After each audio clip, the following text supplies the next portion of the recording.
options, derivatives, option valuation. What are derivatives? As the name suggests, derivatives do not have their own existence. Their existence is derived from something else, and that something else is known as underlying asset. And that underlying asset can be anything. It can be absolutely anything. It can be a share, it can be index, it can be commodity, it can be uh, a seed, or it can be fruit, it can be anything under the sun. It can be metal. So, though, what are the derivatives? So, derivatives are essentially very effective tools for risk management. Derivatives are very effective tools for risk management.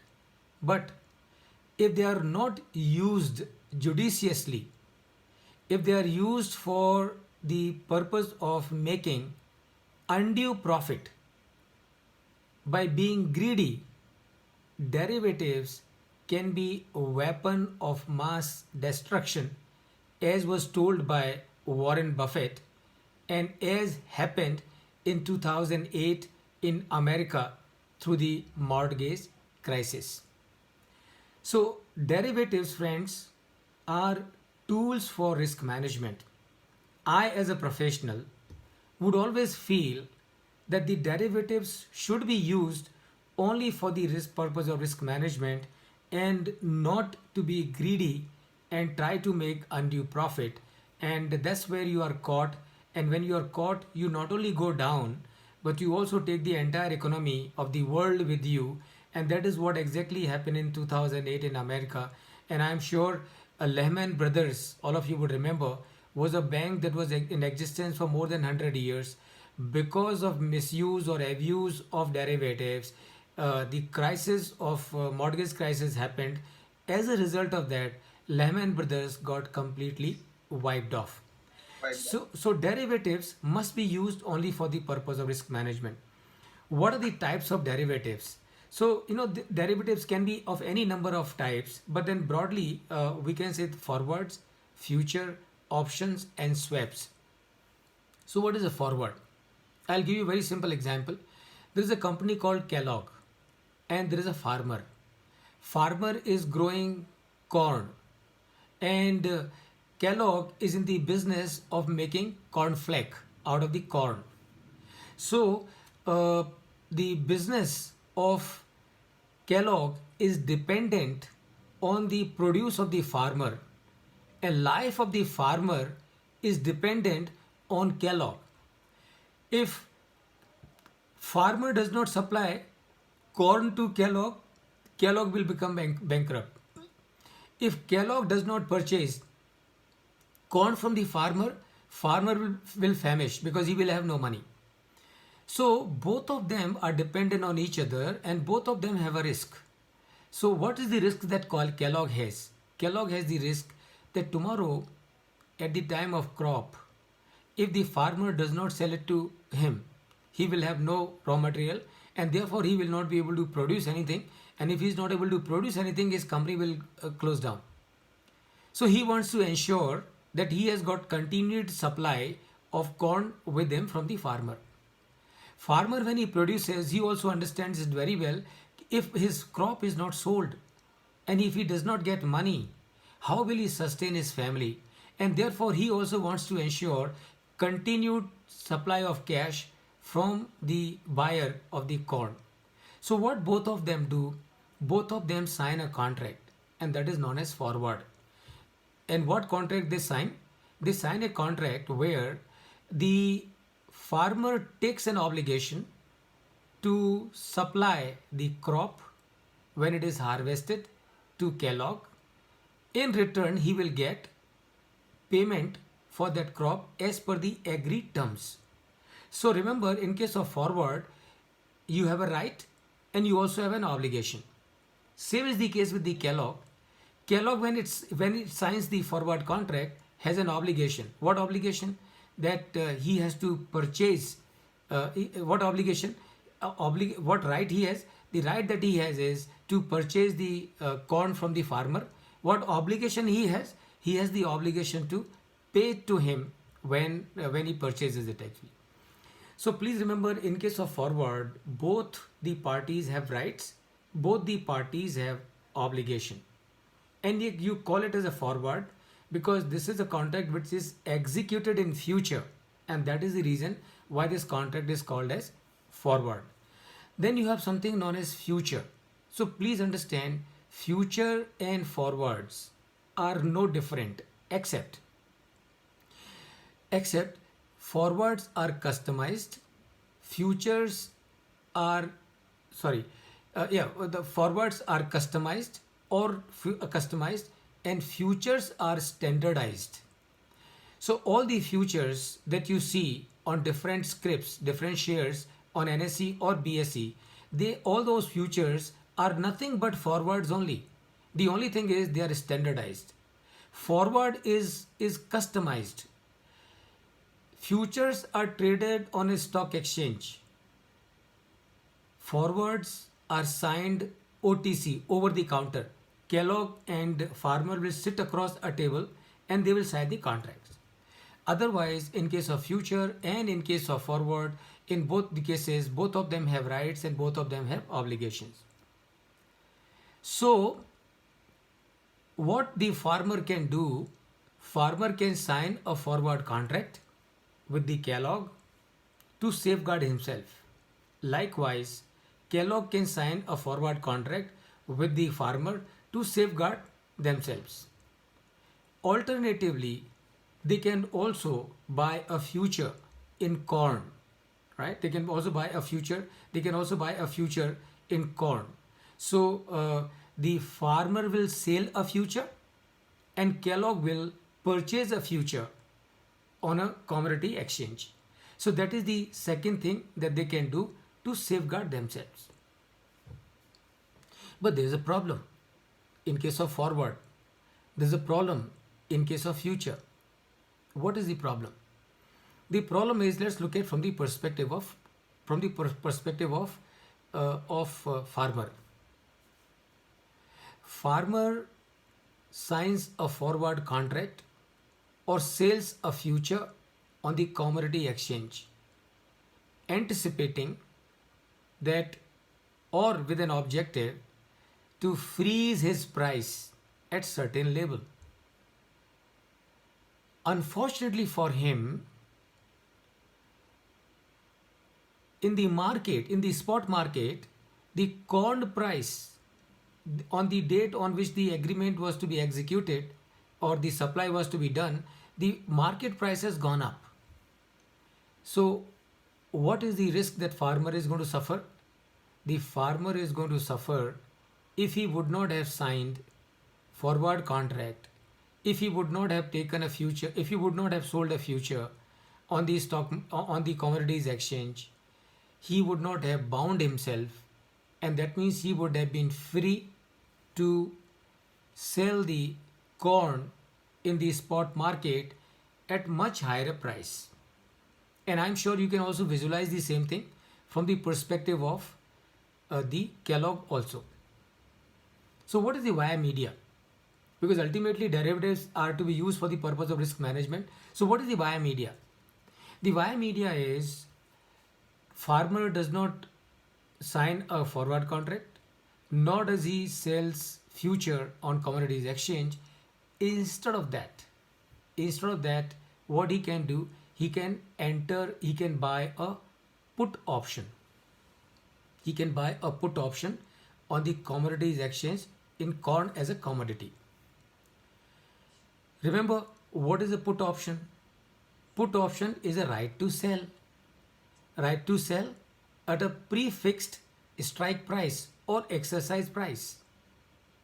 So in the month of, we are talking hypothetically, in the month of March, farmer has bought a put option estimating value of his crop, let's say 1 lakh. So he has bought a put option whereby he has bought a right to sell his corn 3 months from hence at a prefixed price, strike price, let's say of 1000 rupees. 3 months down the line, the farmer realizes that the price of the corn in the spot market has increased to 1200. Okay, has gone down to 900. So he has bought a put option, and as a put option he's got a right to sell his corn to the seller of the put option at a price of 1000. On the exercise date, he realizes that the market price or the spot price of the corn has gone down to 900 rupees. What the farmer will do? Farmer will gleefully exercise the option, sell all his crop at rupees 1000 per ton, though the market price is 900 rupees, and therefore he gains in a situation like this. So he's covered his risk. Number two, what will also happen? If the spot price has become 1200, then what the farmer can do? Farmer can simply let the option expire, because he's holding a right, not an obligation. So he will simply let the option expire and sell his crop at the spot rate of 1200 and receive more cash for his crop. So that is your option. So please remember, forward and futures are also the tools of risk management, but they are not as good tools of risk management as the option is.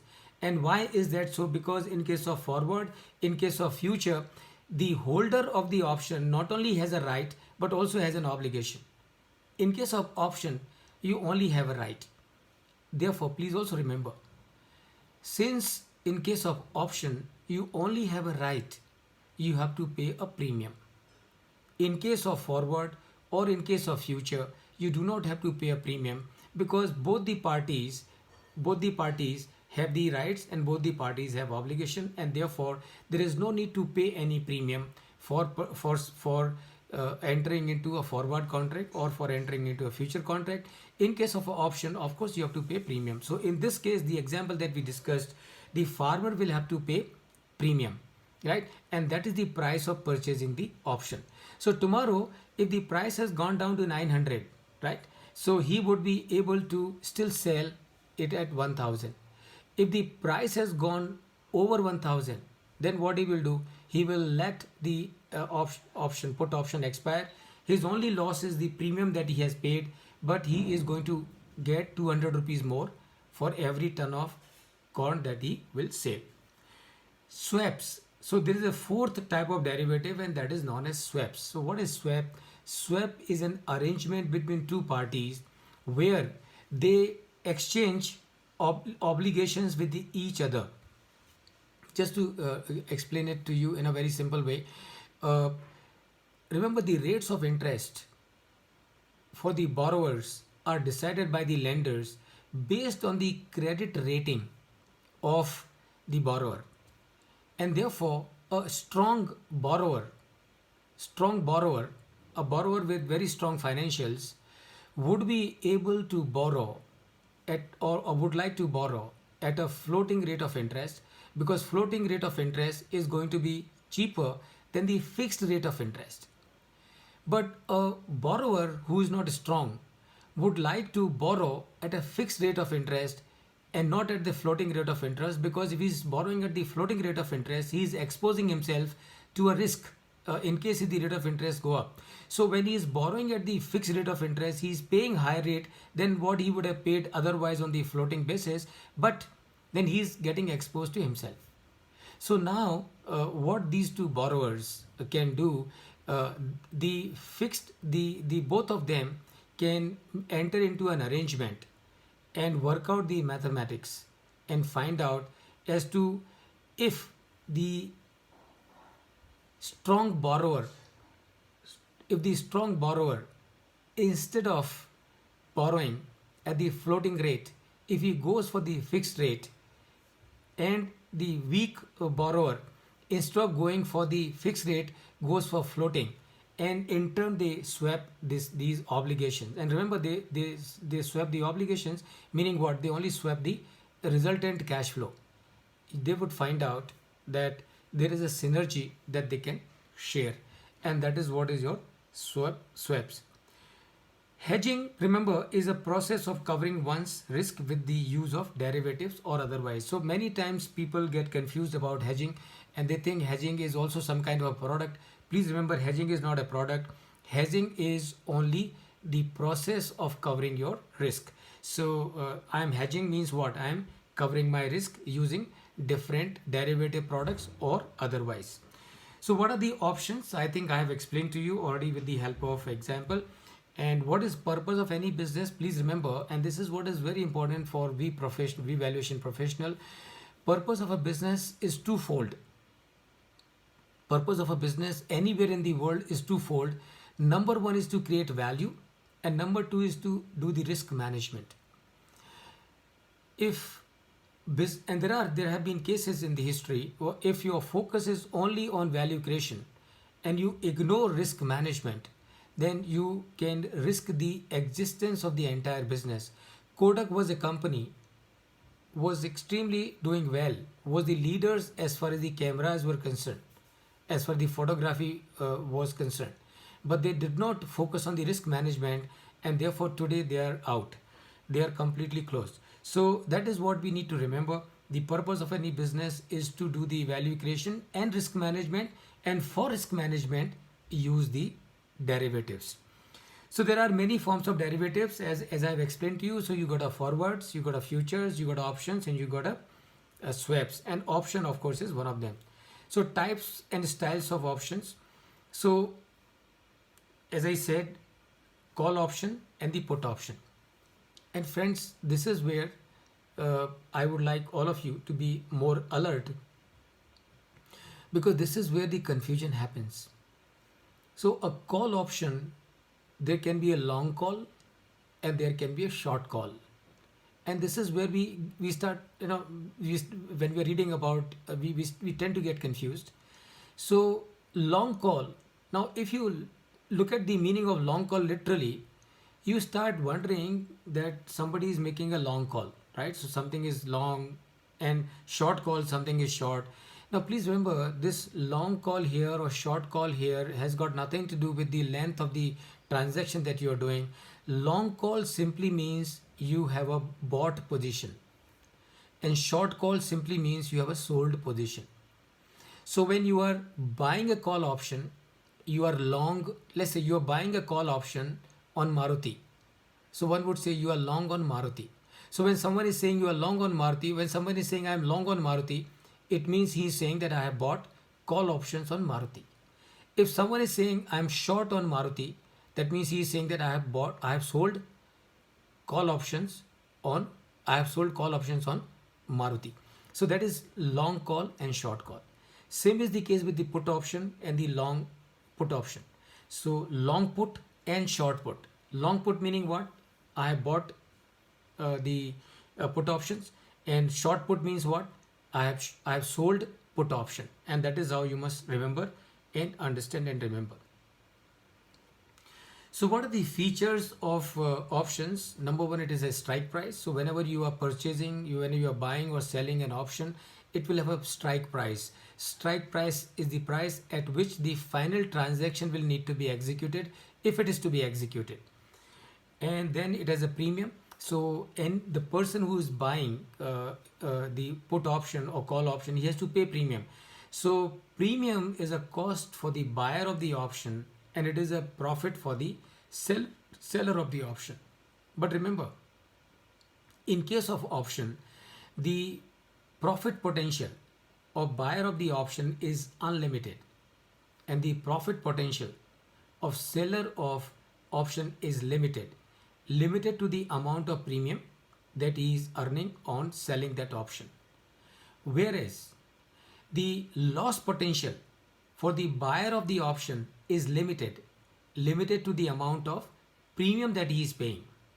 And the loss potential for seller of the option is unlimited, because if he has sold a call option, and remember the call option, the price can go to any extent. So the strike price and the spot price, the difference can be anything. And the difference between the strike price and the spot price is the loss of the seller of the option. So that's your premium. Spot price, so you will have a strike price, the price at which you do the transaction. Spot price is the price at which you will, the price at any point in time in the market. Expiration date, so every every option that you purchase or you sell will have an expiration date. So on the date it will close. Payoff is the difference between the strike price and the spot price.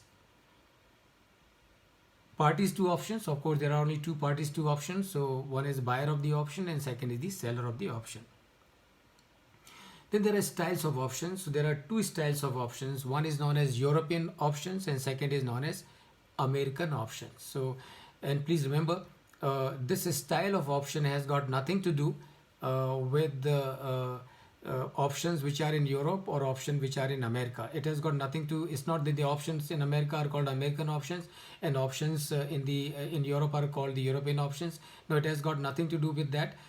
European option would mean that these options are to be exercised only on the expiry date, on the expiration date.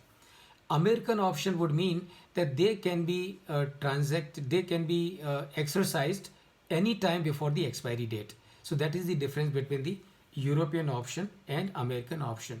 And for your information, please remember, as far as we in India are concerned, we only have, as of now, we only have the European option. So all the options which are exercised here in India are only European options. Now there are four possible option positions. So number one, long call, number two, short call, number three, long put, and number four, short put. Now what does it mean? Long call means it is buyer of call option. Short call means it is seller of call option. Long put means buyer of put option. Short put means seller of put option. So it is an absolute must to get a good understanding of these four positions. So I would very strongly recommend to every one of you, let this, because this is one area which is quite confusing, and this is where there are a lot of confusion happening. So just be clear. Long means bought position, short means sold position. So once you understand this, then the context automatically clears to you. So you are talking the call option, long position in call, long call. That means you are a buyer of option. Short call, that means you are a seller of option. Long put, that means you are a buyer of put option. And short put, that means you are a seller of put option. Now what is payoff? Payoff is the gain of the option buyer from given option, as the case may be. So you have payoff. So how do you figure out the payoff?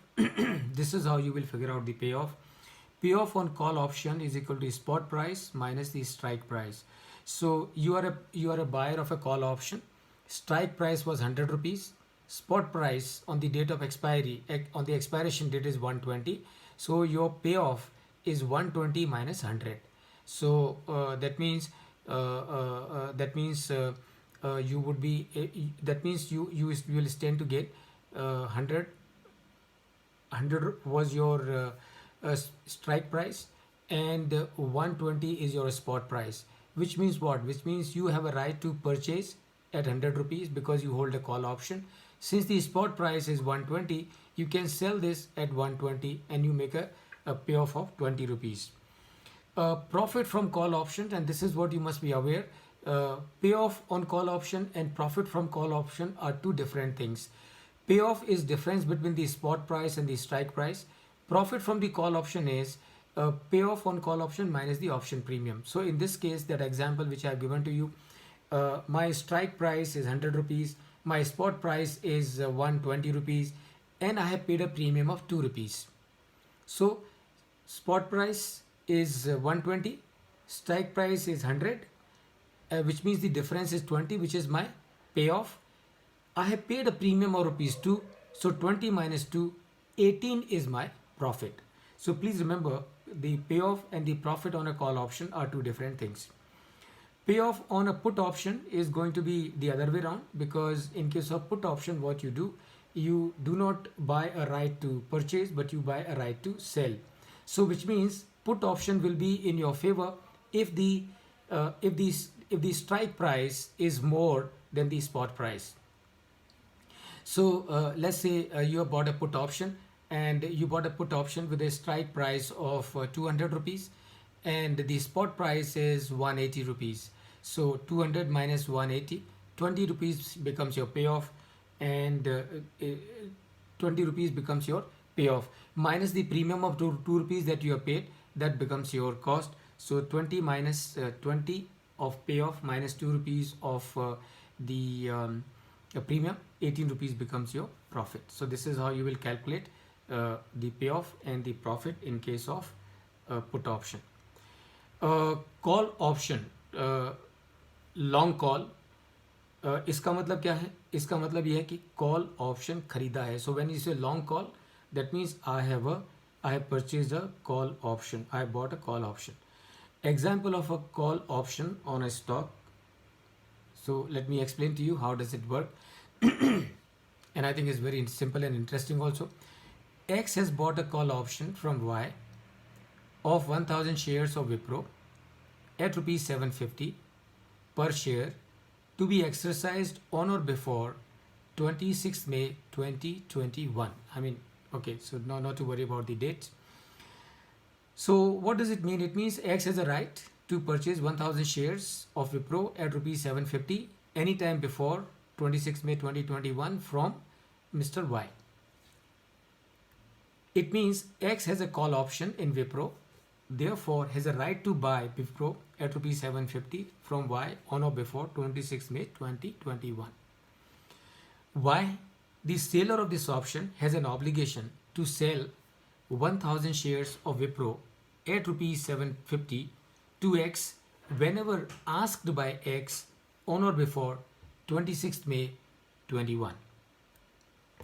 For purchase of this call option, X has paid an option premium of rupees 10 per share to Y. So, Sorry to interrupt, sir. please, please. The slide is not visible actually. Not visible? No. Okay, no worries. I will just set it right.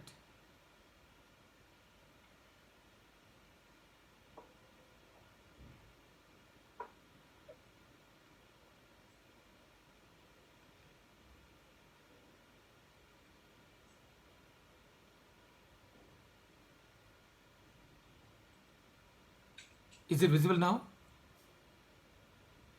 Yes, sir. Yes, sir. Okay, good. But Thank not you. the single page like it's. Is it okay? Like Can you see now, it now? now it is. Okay, Yes, good. yes. Okay. It's proper, proper. Okay, good, very good, very good. Okay, so this is what I was telling you. X has bought a call option, and so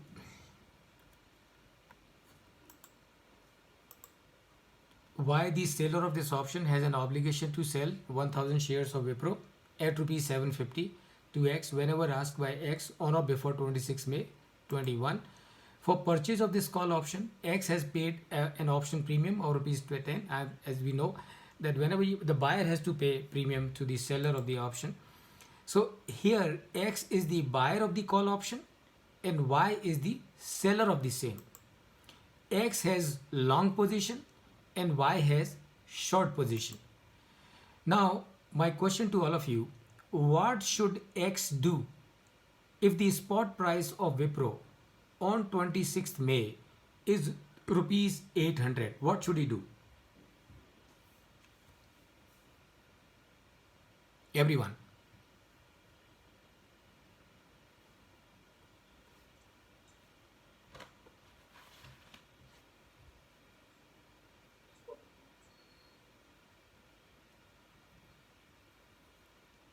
There is a gain of 50 rupees, so I think excise.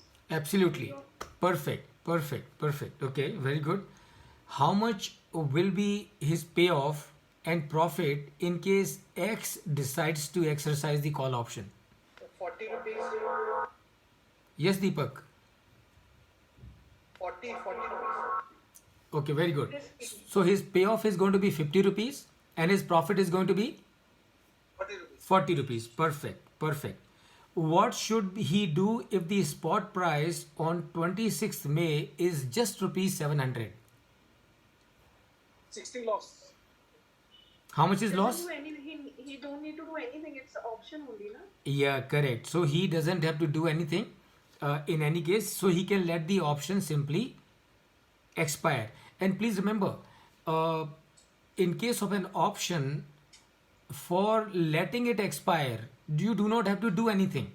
So if you don't exercise it, by default, it is taken as expired. So for letting it expire, you do not have to go and tell the seller of the option that I am not exercising. The fact that you are not exercising is automatically understood that this is going to expire. What will be the payoff and profit loss in that case of X as well as Y? All of you. So if the spot price is 700 rupees, what will be profit or loss of X and also of Y?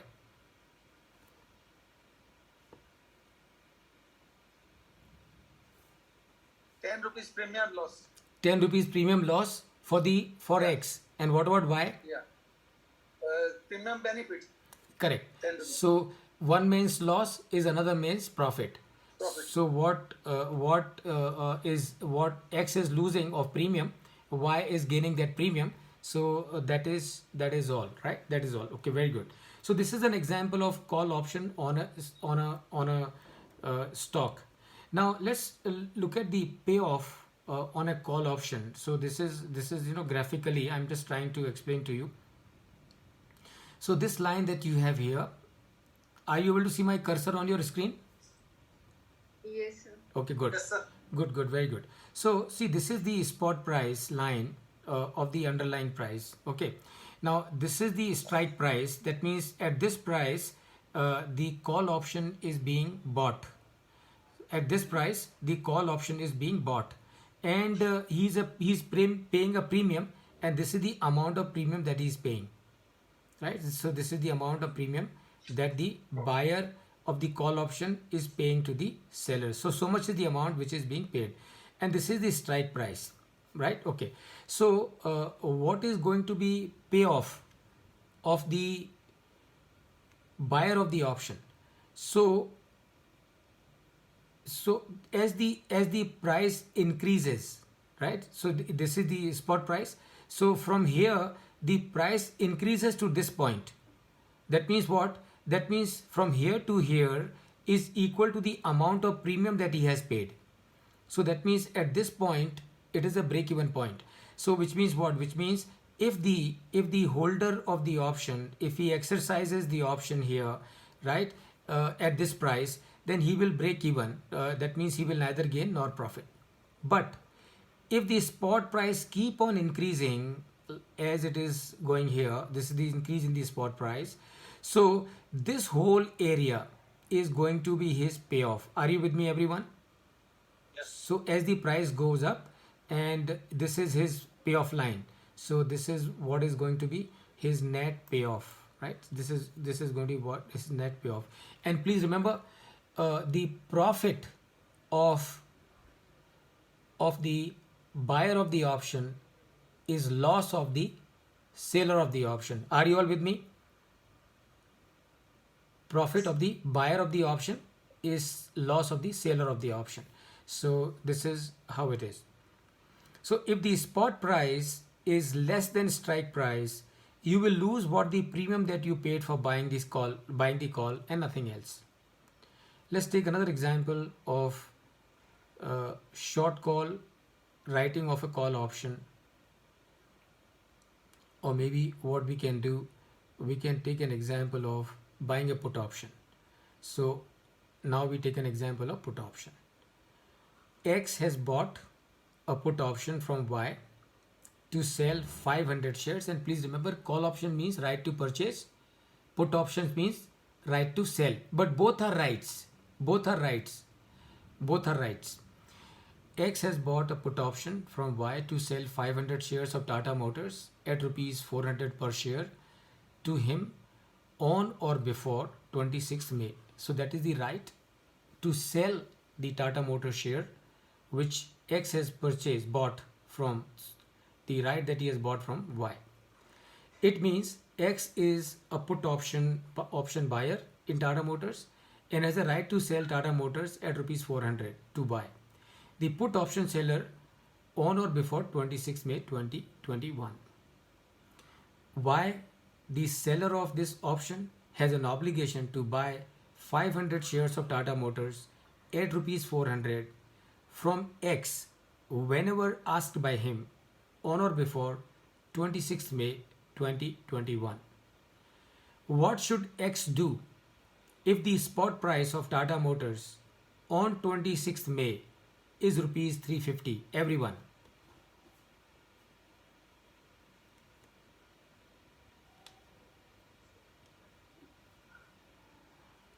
Sir, X will not sell. X will not. Sell this because 400 is the strike price and spot price is 350. So there is a loss of 50 rupees. So will he exercise the option or will he not exercise the option? I don't think so. He should exercise the option. Okay, very good. Maybe I Now tell me, what happens if he does not exercise the option?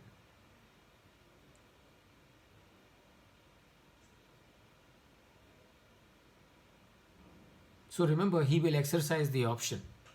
And all of you, please pay attention. Why will he exercise the option?